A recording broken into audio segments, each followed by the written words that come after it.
That's why we made this. It's like a satellite for deep space, but quantum. Wait a minute. You're sending a signal down to the quantum realm. Turn it off. Now!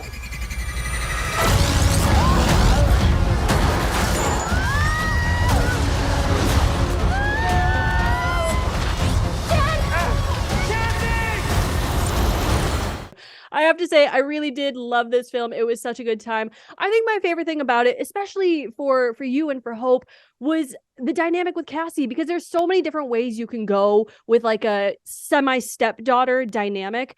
And it was like you guys got to invent, you got to do science together, and you got to contact the quantum realm together. How was that for you? Like, what kind of conversations happened there? Was it important to make sure that like Cassie and Hope were cool? They're totally fine. I loved that relationship. I loved that dynamic. I just wanted more of it. I was like, can we, like, how do we fit this into the movie like a few more times before we get to the end? I figure we just have to do a spinoff. We just have to do a Wasp and Cassie spinoff because I want more of that. It was so fun. It was so fun playing the stepmom who's like, you know what? I just don't see you the way he sees you because I never changed your diapers and I didn't see you spill milk on the table. And I just see this incredible, brilliant young woman. I don't know what he's hung up on. Like, she sees her as a woman, a grown woman. And I think that I think Hope's just a little bit confused as to why Scott can't. Which is, of course, every father's dilemma. True. There's a moment between Scott and Cassie where I wish Hope was there specifically because of that reason. Because it triggered my fight or flight instinct is when Scott and Cassie are in battle and he's like, okay, but did you see how I did it? That's how you're supposed to do it. And I was like, stop. She gets it. She knows. And so I wish you were there is what I'm getting at. I wish Hope was there in that moment. I love that moment when Scott's trying to teach her how to do the jump and punch. It's so cute. It really is. Now, all right. So listen, Cassie and Hope, they're great. They're fine. There are no issues there. Hope and her mom, there are a little bit of mommy issues. There are just like, there's a little bit of friction going on there. Talk to me about playing this relationship with Michelle frickin' Pfeiffer. Let's just have a moment. Let's just have a moment for Michelle Pfeiffer. It was a dream come true on so many levels because Michelle is one of those rare situations with me. I didn't have a lot of idols growing up. I didn't watch a lot of movies. I wasn't a cinephile. I didn't read magazines. Like, that was all stuff that was outside of my purview. But she got in, and I fantasized about being Catwoman every night for probably 2 years when I was like 12, 13. You know, I was like, that was the epitome. When you were 12 and 13. Yeah, sure. yeah. It could have been after that. I didn't. Yeah. I don't do it anymore. No, especially not when I'm working with her. But also, how do you handle that on set? Like, do you ask her about it?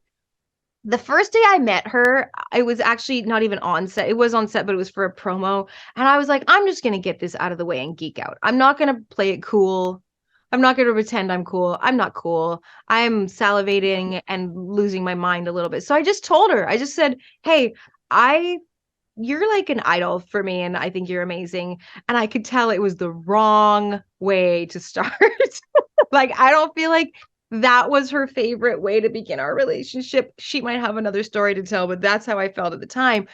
But this film, we really had that was all gone. You know, it was like, okay, now we're two women working together, and we have this really important story to tell about these other two women who have a lot of hopes and expectations. Like, Hope had a lot of hopes and expectations of what would happen and what it would be like to get her mommy back. And she's been fantasizing about that since she was 8 years old. So those fantasies are sweet and childlike and a bit idealistic.